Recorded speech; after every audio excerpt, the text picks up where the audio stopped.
클릭해주셔서 감사합니다. 오늘은 광복 75주년 기념일인 광복절입니다.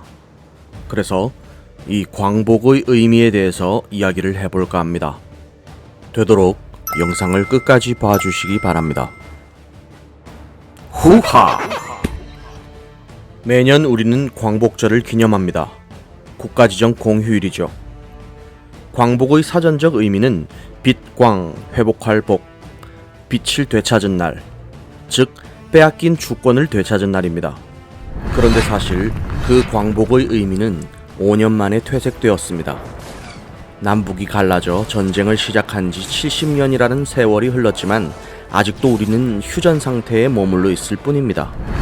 종전선언을 통해 정식으로 전쟁이 끝났다는 것을 선포하고 남북이 다시 하나가 되었을 때 비로소 진정한 광복이 완성되는 것입니다. 이번 선거에서 우리가 집권 여당에 180석이라는 의석을 쥐어주며 제발 이 나라를 좀 바꿔주세요 하고 명령을 내렸지만 독재 운운하며 모든 상임위를 내팽개쳐놓고 여당이 그것을 모두 독차지했다며 생떼를 부립니다. 사사건건 드러누워 패악질을 하니 여론이 또다시 반반으로 갈려 싸우는 형국입니다. 그렇습니다. 그들은 이미 법 위에 있었습니다. 우리는 아직 진정한 광복을 맞이하지 못했던 것입니다. 조국의 독립을 위해 전 재산과 목숨을 다 바쳐 희생했던 독립유공자의 후손들은 대다수가 그 가난을 대물림 받거나 국내에 적응을 하지 못하고 해외로 이주해버렸는데 조국을 팔아먹고 친일 반민족 행위를 했던 사람들의 후손들은 그 어마어마한 부를 모두 대물림받아 아직도 우리 사회의 지배자로 군림하고 있습니다. 왜냐하면 그 당시 우리가 전쟁의 주체가 되어 힘으로 그들을 몰아낸 것이 아니라 그들은 미국에게 두드려 맞고 스스로 도망을 간 것이기 때문입니다. 그런데 일본 군들은 도망을 갔지만 그 당시 일본 편에 빌붙어서 우리를 다스렸던 조선인들은 어디 도망갈 곳이 따로 없었습니다. 독립군들이 해외에서 돌아와 힘을 모으려고 하니 잘못하면 모두 죽을 위기에 몰렸습니다.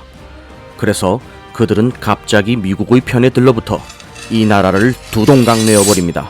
그리고 지난 70년간 빨갱이 프레임을 이용해 우리 민족을 계속해서 이간질시키고 대한민국을 그야말로 섬나라로 만들어버렸습니다. 그 세력들이 대를 이어가며 아직도 이 나라를 주무르고 있습니다. 그래서 저는 우리 대한민국이 아직도 진정한 광복을 맞이하지 못했다고 생각하는 것입니다. 일본이 혹은 또 다른 민족이 우리를 침략해 들어와 강제로 주권을 빼앗아갔다고 가정해 봅시다. 침탈 세력에 빌붙어서 민족을 탄압하면 3대가 잘 먹고 잘 사는 부자가 되고 조국의 독립을 위해 전 재산과 목숨까지 바쳐 희생한 대가는 3대가 가난에 찌들려 사회적 약자로 전락한다면 과연 그 누가 우리나라와 민족을 위해서 희생을 하려고 할까요? 이런 괴상한 현실을 바로잡지 않는다면 오늘 이 광복절은 아무런 의미가 없는 그저 한없이 슬픈 날일 뿐입니다. 이 지구상에서 우리나라의 통일을 반대하는 세력은 딱 두 부류밖에 없습니다. 일본의 극우 세력, 그리고 한국의 극우 세력입니다. 우리가 통일을 하게 된다는 의미, 그것이야말로 진정한 광복을 의미합니다. 그렇게 되면 친일 잔재 세력을 청산하려 할 것이고 일본의 극우 세력들은 더 이상 한국의 영향력을 행사하기가 힘들어집니다. 역사 대대로 대륙으로 진출하기 위해 우리 한반도의 영향력을 어떻게든 행사해왔던 그들로서는 무슨 수를 써서라도 우리의 통일을 막아야만 하는 절실한 이유가 있는 것이죠. 그런데 우리나라의 극우 세력은 왜 통일에 반대를 할까요? 극우라는 집단은 극단적으로 자기 민족만을 생각하는 세력인데 왜 우리나라 극우는 일본의 편에 서 있을까요? 지금 우리 대한민국 국회에서 벌어지고 있는 일들을 자세히 한번 들여다보시기 바랍니다. 계속해서 두 부류의 세력이 싸우고 있습니다.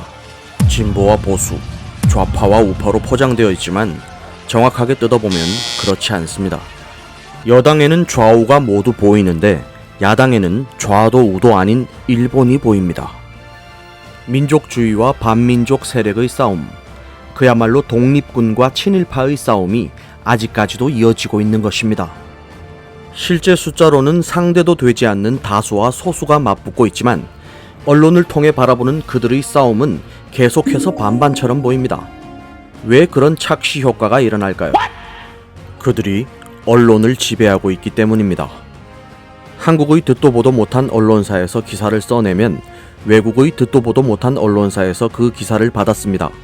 그러면 조중동 레거시 미디어가 외신에 의하면 이라는 문구를 첨부해 그 기사를 다시 받았습니다.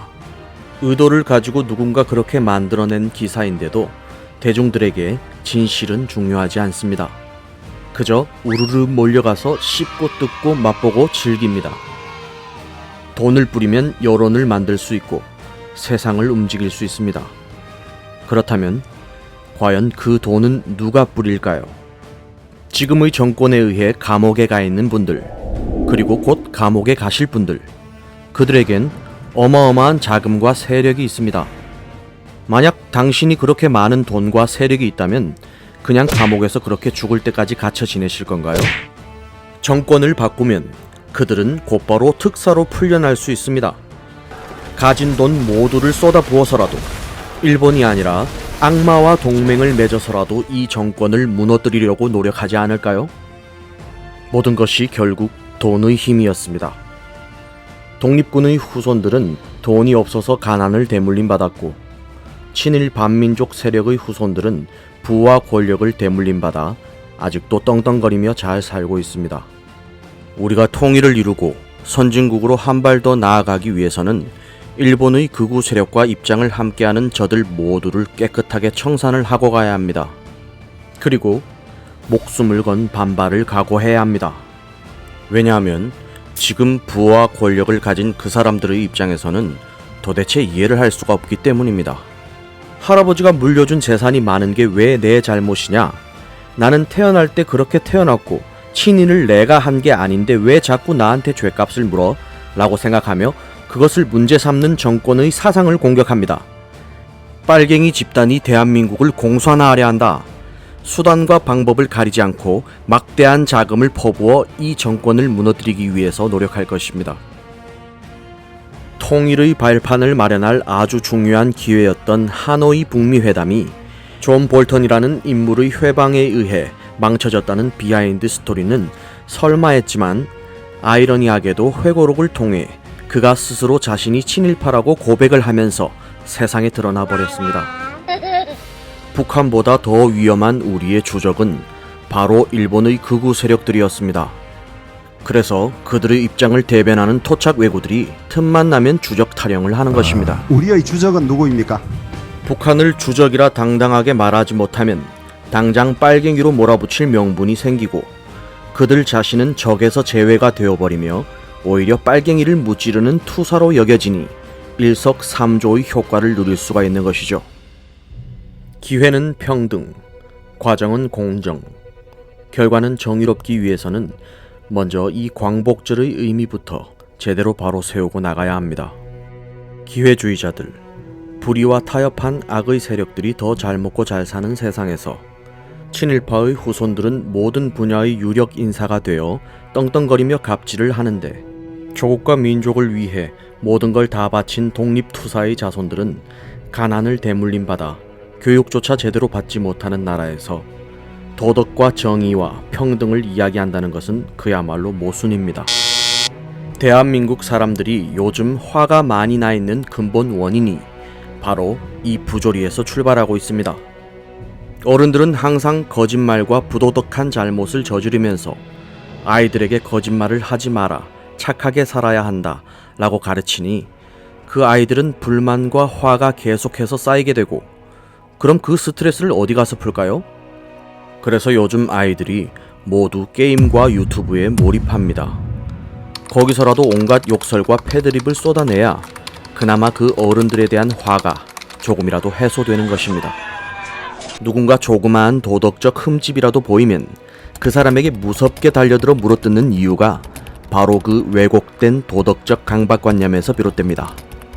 친일 반민족 행위를 해야 부자로 잘 살고 독립운동을 하면 패가 망신한다는 것, 부도덕하게 살면 부자로 잘 살고 도덕적으로 선하게 살면 가난만 대물림 받는다는 것을 우리의 두 눈으로 목격했는데도 학교에서, 사회에서, 어른들이 내뱉는 말들이 그야말로 내로남불의 모순투성이인데 누가 그 이야기를 귀담아 들으려고 할까요?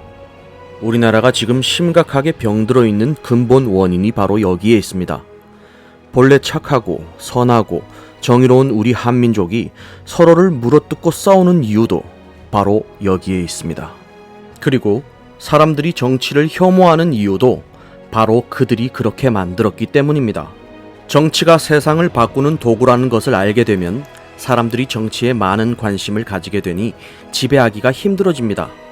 그래서 그들은 의도적으로 계속해서 우리끼리 싸움을 붙이고 피곤하게 만듭니다.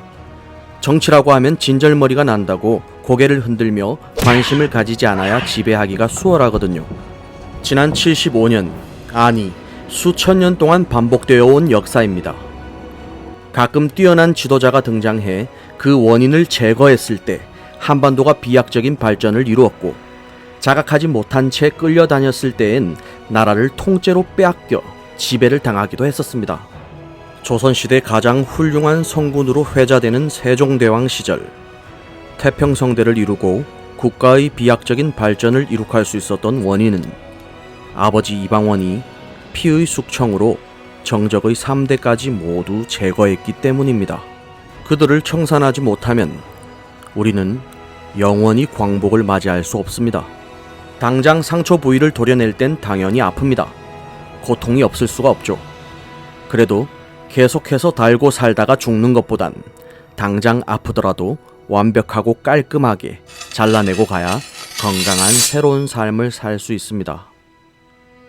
우리의 힘으로 통일을 이루고 진정한 광복을 맞이한다면 비약적으로 성장하게 될 것이고, 그땐 정말로 그 누구도 흔들 수 없는 선하면서도 강한 나라가 될 것입니다. 호바